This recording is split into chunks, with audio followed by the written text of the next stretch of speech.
डोडो TV.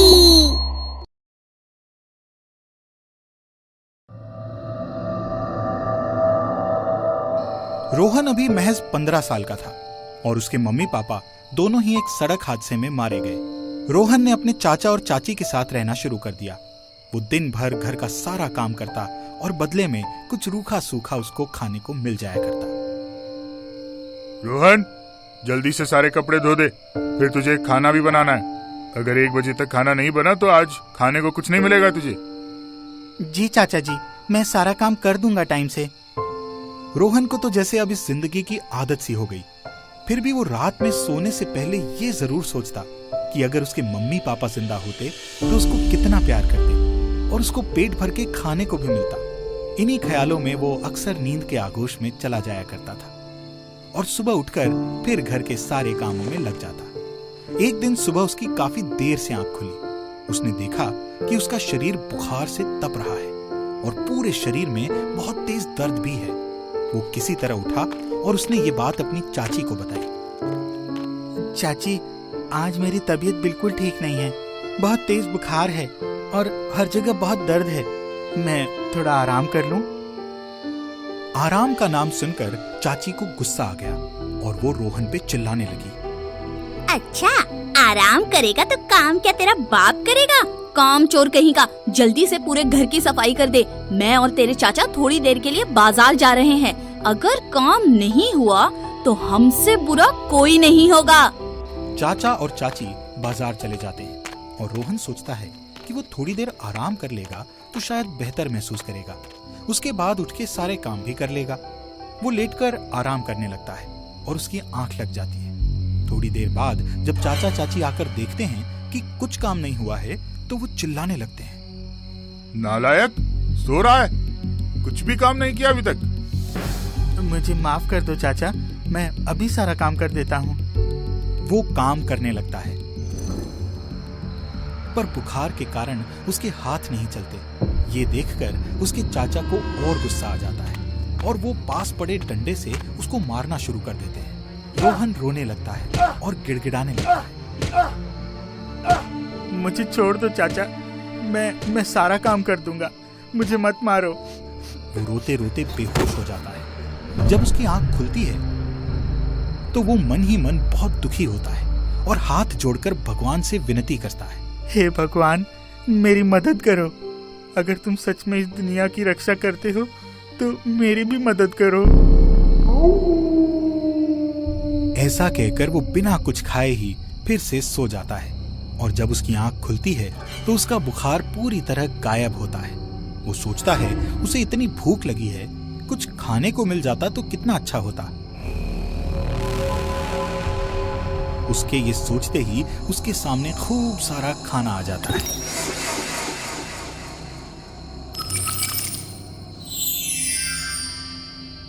वो चौंक जाता है। फिर उसे लगता है कि ये सब उसकी प्रेयर का फल है। वो खाना खाने लगता है। उसके बाद से रोहन का सारा काम बड़ी जल्दी जल्दी होने लगा। जैसे ही वो किचन में जाता, सारा खाना अपने आप ही बनकर तैयार हो जाता। वो कपड़े धोने जाता तो सारे कपड़े अपने आप धुलकर तार पर सूख जाते। कपड़े धोने के बाद उसने जब अपनी चाची को बताया तो उसको यकीन ही नहीं हुआ।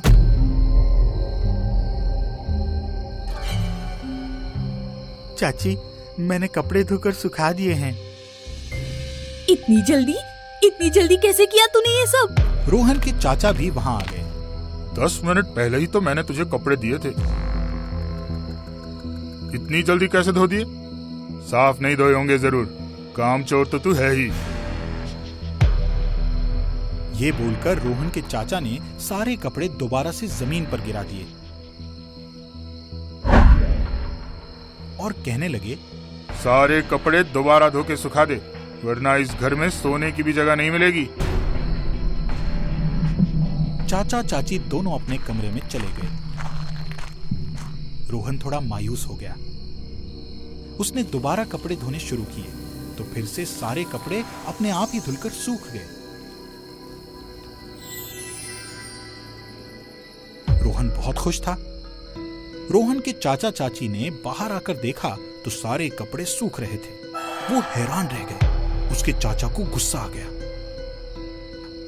लगता है तू ऐसे नहीं मानेगा। समझ नहीं आता कि क्या बोला जा रहा है। आज तो मैं तुझे जान से ही मार दूंगा। रोहन के चाचा ने उसे मारना शुरू कर दिया। वो रोने लगा। उन्होंने उसकी गर्दन दबा दी। ऐसा लगा कि मानो आज तो उसको जान से ही मार देंगे।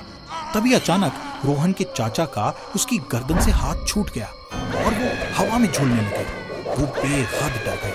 ये क्या हो रहा है? कौन है? मुझे छोड़ो। उन्हें समझ नहीं आ रहा था कि ये क्यों हो रहा है, क्योंकि कोई दिखाई भी नहीं दे रहा था। इतने में ही एक बेहद डरावनी लंबे नाखूनों वाली चुड़ैल वहां आ गई और जोर जोर से हंसने लगी। चुड़ैल को देखकर सब हैरान थे, क्योंकि वो कोई और नहीं रोहन की माँ थी, जो पिछले साल मर गई थी। माँ, तुम तो पिछले साल। हाँ मेरे बच्चे, मैं ही तेरी माँ हूँ। जब तूने भगवान से विनती की, मदद की, तो मुझे ये काम दिया गया कि मैं तेरी मदद करूं। असल में मेरी और तेरे पापा की मौत किसी सड़क हादसे में नहीं हुई थी, बल्कि तेरे चाचा चाची ने ही हमें मरवाया था, जिससे सारी जायदाद इनके नाम पे हो जाए। पर तू चिंता मत कर बेटा, अब तुझे कोई कुछ नहीं बोल सकता। चुड़ैल ने अपनी शक्ति से चाचा को कई बार हवा में ऊपर नीचे गिराया। वो डर के मारे तेज तेज चिल्लाने लगे। हमें बचाओ रोहन बेटा, ये क्या हो रहा है? मुझे माफ कर दो। मैं अपनी गलती के लिए शर्मिंदा हूँ। हाँ माँ, इन्हें छोड़ दो। हैं तो आखिरकार मेरे चाचा ही, और अपनी गलती की माफी भी मांग रहे हैं। चुड़ैल रोहन की बात सुनकर पसीज जाती है और चाचा को चेतावनी देकर छोड़ देती है कि अगर अब उसने रोहन के साथ कुछ किया तो वो उसको जिंदा नहीं छोड़ेगी, और वहां से गायब हो जाती है। चाचा और चाची इस घटना के बाद डर जाते हैं और एक तांत्रिक के पास जाते हैं। मैं तुम्हारी समस्या समझ चुका हूँ। मेरे सामने उस चुड़ैल की एक नहीं चलेगी। चलो, मैं देखता हूँ उसको। चाचा चाची तांत्रिक को लेके अपने घर पहुंचते हैं। रोहन वहां अपनी माँ का दिया खाना खा रहा था। चाचा उसको खाना खाते वक्त ही बीच में रोक देते हैं। कितने आराम से खाना खा रहा है, जैसे अब इसका कोई कुछ नहीं बिगाड़ सकता। अभी बताता हूँ। चाचा वहां पास में रखे डंडे से रोहन को मारना शुरू कर देते हैं। रोहन रोने लगता है और अपनी माँ को बुलाने लगता है। माँ, मुझे बचाओ मुझे। तभी चुड़ैल वहां आ जाती है और चाचा को अपनी शक्ति से रोक देती है।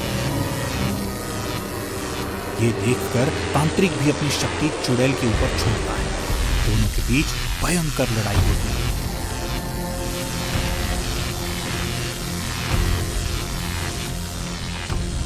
आखिरकार चुड़ैल तांत्रिक को अपनी खतरनाक शक्ति से जलाकर मार देती है। अब चाचा और चाची वहां से भागने लगते हैं, पर चुड़ैल दोनों को हवा में उठा लेती है। दोनों चिल्लाने लगते हैं। हमें माफ कर दो, हमें माफ कर दो, हमें छोड़ दो। हमसे गलती हुई है, अब नहीं करेंगे। मैंने अपने बेटे के कहने पर तुम्हें छोड़ दिया, पर तुम लोग एकदम ठीक हो, अब नहीं बचोगे। चुड़ैल बार बार उनको ऊपर नीचे हवा में फेंकती है और आखिर में दोनों की गर्दन पकड़कर उसमें अपने नाखून घुसा देती है। दोनों तड़प तड़प कर अपना दम तोड़ देते हैं। इसके बाद चुड़ैल रोहन की तरफ देखकर बोलती है, बेटा, अब मैं ही तुम्हारी रक्षा करूंगी और ये घर तुम्हारा होगा जब तक तुम थोड़ा और बड़े नहीं हो जाते। और तुम्हें नौकरी नहीं मिल जाती, मैं तुम्हारे खाने का ध्यान रखूंगी। 3 साल बाद रोहन को एक कंपनी में छोटी सी नौकरी मिल जाती है और चुड़ैल उसको आशीर्वाद देकर वहां से हमेशा के लिए गायब हो जाती है। तुम्हारी आंखें कितनी सुंदर हैं। लगता है मुझे तुमसे प्यार हो गया। अच्छा, अब क्या ख्याल है?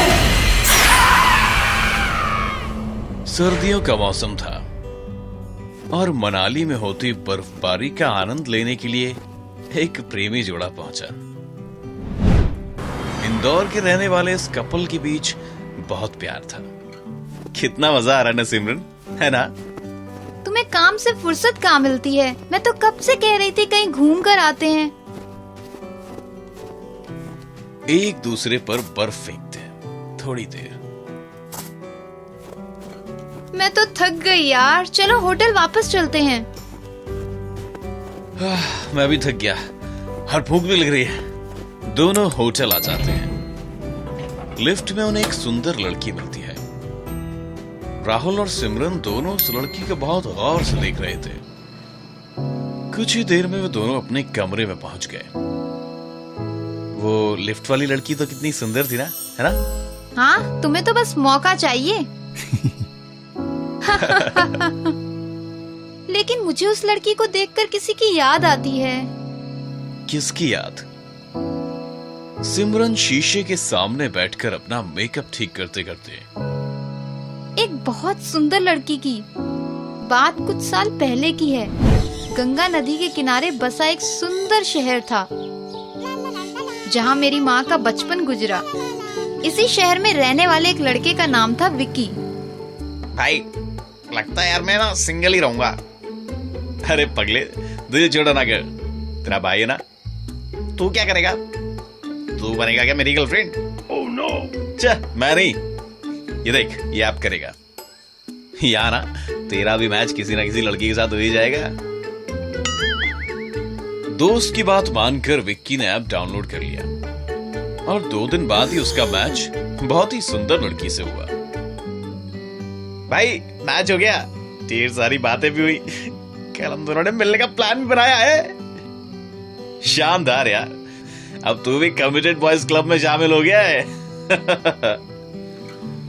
विक्की बहुत एक्साइटेड था। वो उस लड़की से मिलने गया। कुछ देर बातें करने के बाद दोनों ने साथ में खाना खाया। फिर दोनों विक्की के फार्म हाउस के लिए निकल गए। तुम बहुत सुंदर हो। मैंने कभी नहीं सोचा था कि तुमसे मिलूंगा। तुम भी मुझे बहुत पसंद हो। फार्म हाउस की खिड़की से वे दोनों हक करते हुए दिखाई देते हैं। कुछ समय रुककर एक जोरदार चीख। अगली सुबह विक्की की लाश फार्म हाउस से बाहर निकाली गई।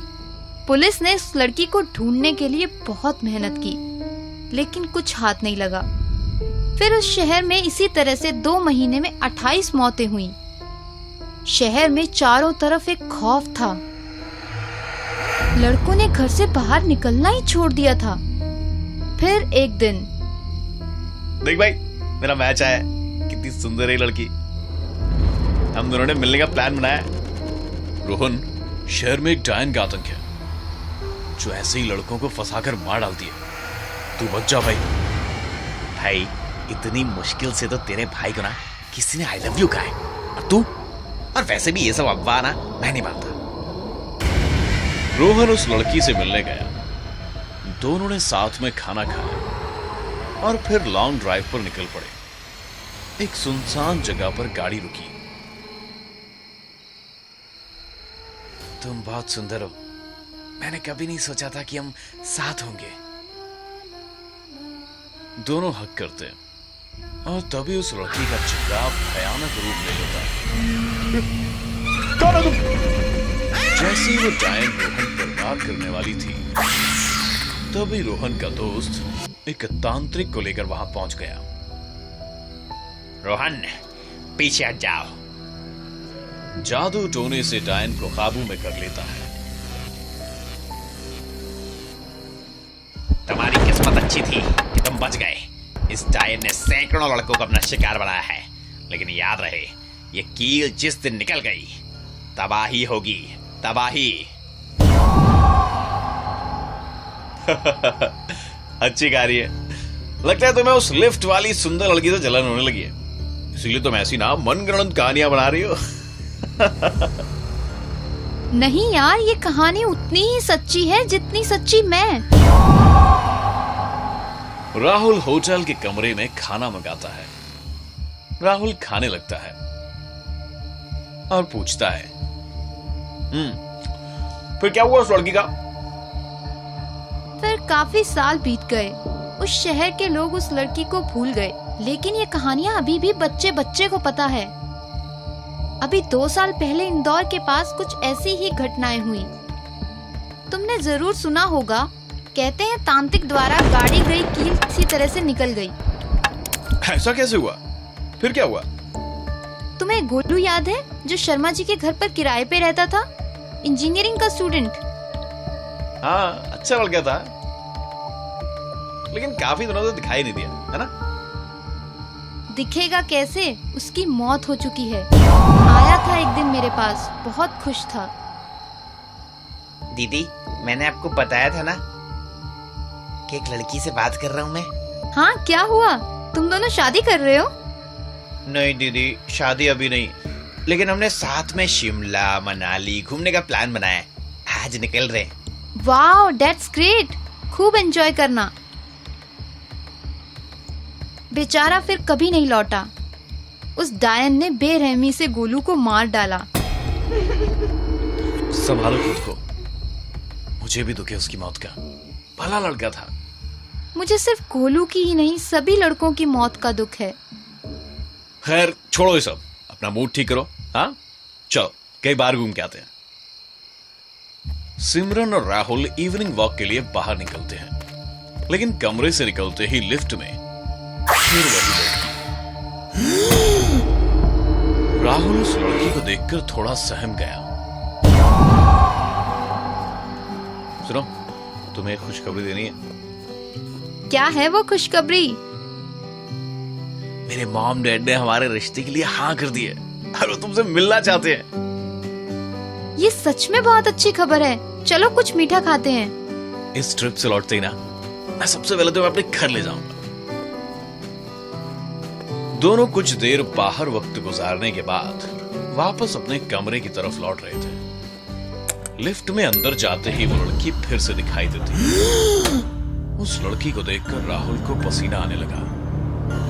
जैसे तैसे लिफ्ट उनके फ्लोर पर पहुंची और राहुल और सिमरन तेजी से भागते हुए कमरे में घुसकर दरवाजे को बंद कर देते।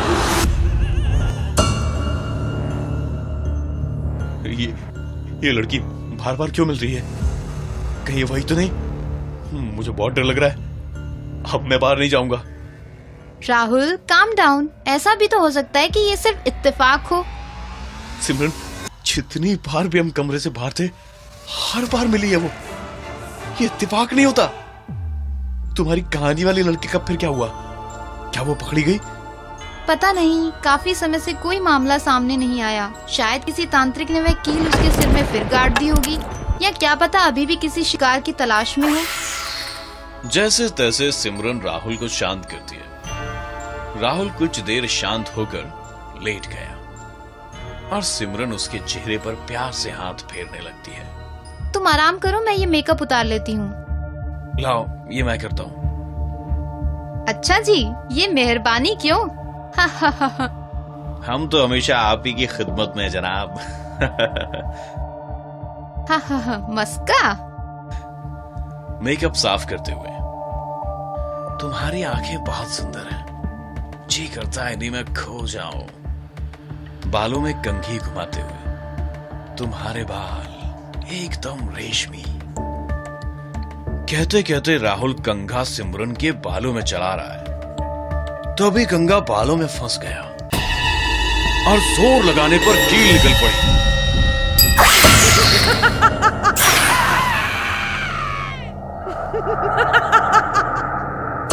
वो फिर लौट आई।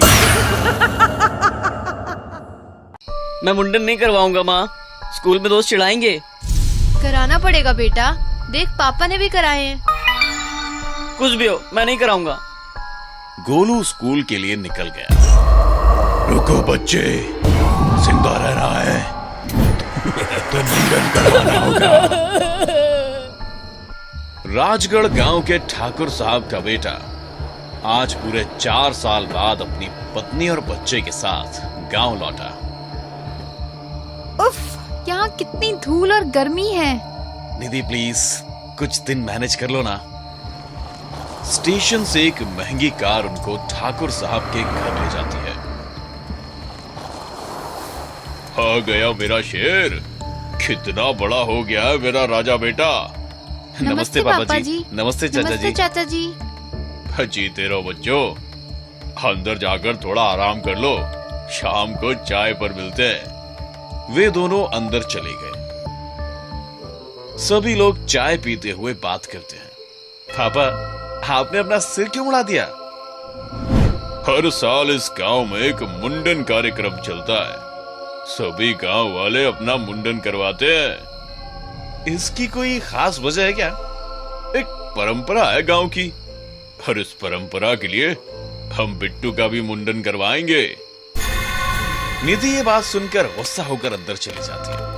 और कुछ देर बाद, नीलेश ये क्या है यार, कितने अच्छे बाल हैं बिट्टू के, मैं इसका मुंडन नहीं होने दूंगी। तुम गुस्सा मत हो, मैं कुछ सोचता हूँ। कुछ भी करो, बस एक बात समझ लो, बिट्टू का मुंडन नहीं होगा बस। ठीक है, तुम ज्यादा परेशान मत हो, मैं करता हूँ कुछ, ठीक है? नीलेश घर से बाहर निकल जाता है और अपने बचपन के दोस्तों से मिलने के लिए जाता है।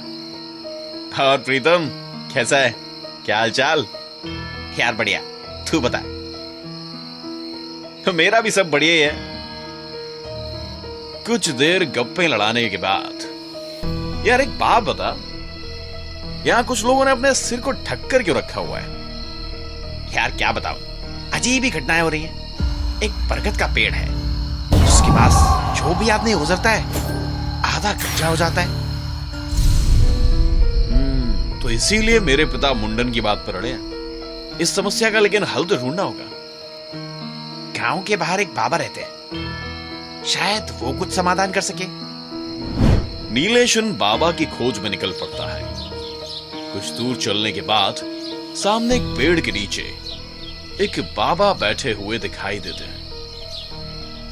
नमस्ते बाबा। कौन हो तुम, किस लिए आए हो? नीलेश बाबा को बरगद के पेड़ की रहस्यमयी घटनाओं के बारे में बताता है। यह बरगद का पेड़ शापित है, इसमें भूत का वास है। ये कैसे संभव है? लोग तो इसकी पूजा करते थे। ये संभव है क्योंकि भगवान कभी किसी को परेशान नहीं करते। ये काम भूत का है।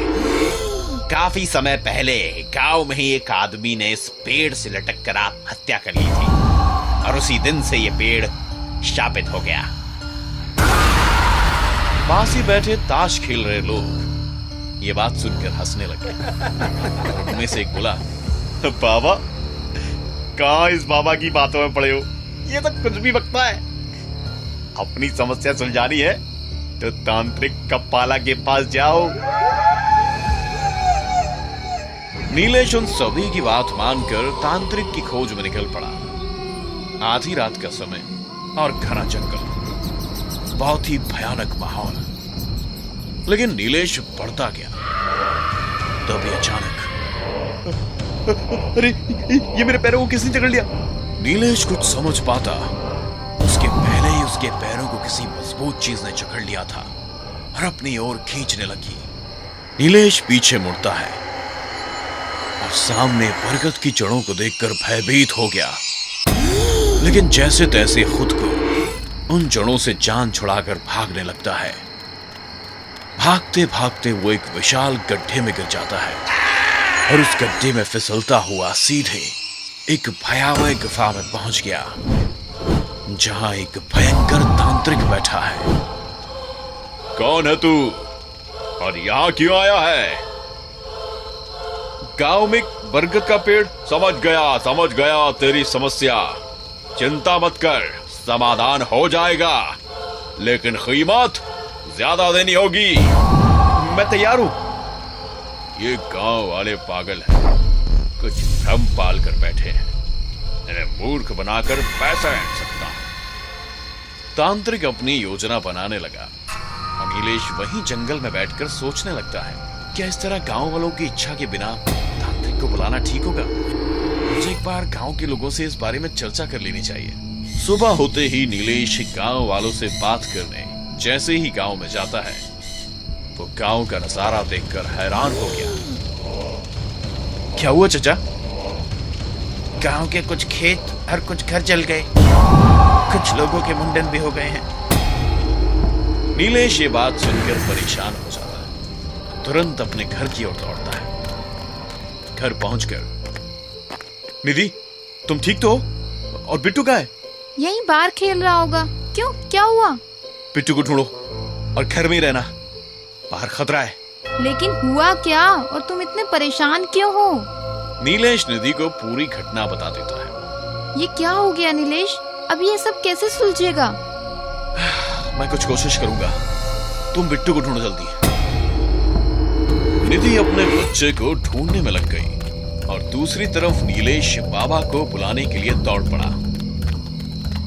बाबा, हमारे गांव को बचा लो। ये मुसीबत तुमने खड़ी की है, तुम्हें उस तांत्रिक के पास नहीं जाना चाहिए था। अब तुम्हारी गलती का हर जाना सारे गांव को भुगतना पड़ेगा। बाबा, मुझे अपनी गलती का एहसास है, आप कुछ भी करके हमारे गांव को बचा लीजिए ना बाबा। नीलेश बाबा को गांव में लेकर पहुंचता है, लेकिन तब तक वो तांत्रिक अपना पूरा पाखंड फैलाकर बरगद के पेड़ पर कुछ तंत्र साधना करने में लग गया था। तुझे बाहर आना ही होगा, वरना मैं तुझे भस्म कर दूंगा। कबाला, ये सब मत करो, तुम अपनी जान खतरे में डाल रहे हो। कबाला को मार सके ऐसा भूत पैदा नहीं हुआ। एक जोरदार धमाके के साथ पेड़ से भूत प्रकट हो जाता है। गांव वाले सहम गए। तूने यहां आकर अच्छा नहीं किया, और तूने मेरे सामने आकर अच्छा नहीं किया। मुझे मारने के लिए इसे लाए हो, ये तो गया। भूत और तांत्रिक के बीच घमासान लड़ाई शुरू हो गई। तांत्रिक अपने मंत्र और तंत्र फूंक रहा था और भूत भी अपनी शक्तियों से तांत्रिक पर वार कर रहा था। कुछ ही देर में भूत की एक शक्ति तांत्रिक के सीने में लगी और वो जमीन पर गिर पड़ा। भूत ने तांत्रिक को पकड़कर आधा गंजा कर दिया। नीलेश, तू लेकर आया था ना इस तांत्रिक को, देख क्या हाशनी हुआ इसका। तुझे इस गलती की सजा मिलेगी। ये कहकर भूत बिट्टू को प्रकट करता है। बिट्टू पेड़ से लटका हुआ रो रहा था। अब इस बच्चे को मैं अपना गुलाम बनाकर रखूंगा। नहीं नहीं, मेरे बच्चे को छोड़ दो, जो भी सजा देनी है मुझे दो। लेकिन भूत बिट्टू को छोड़ने के लिए तैयार नहीं होता।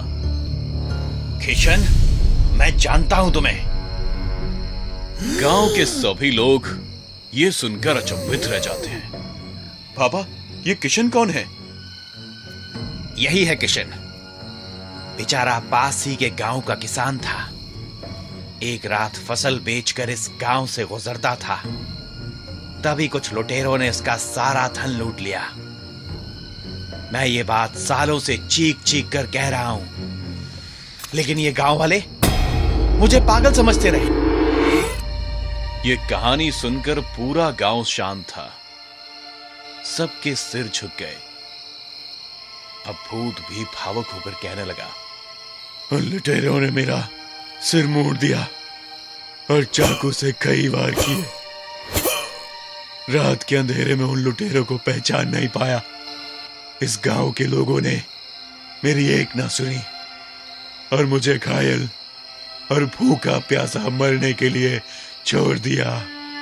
मैं यही पेड़ के नीचे तड़प तड़प कर मर गया। सारा गांव उदास था, अपने किए पर पछतावा कर रहा था। लेकिन मेरी आत्मा भटक गई। और मैं भूत बन गया। उसी दिन से मैंने कसम खाई कि लुटेरों को तो मैं नहीं पहचान पाया, लेकिन किसी गांव वाले को चैन से नहीं रहने दूंगा। तभी से बरगद के पेड़ के पास से गुजरने वाले हर गांव का आधा मुंडन कर दिया करता।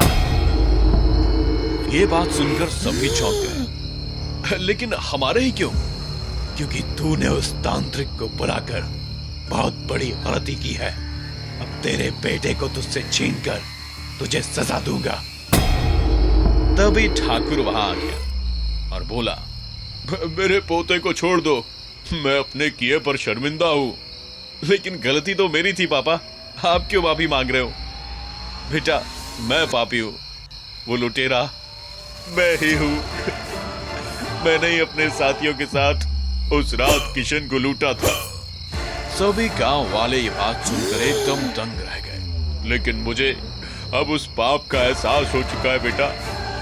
जो सजा देना चाहो मुझे, मैं तैयार हूं।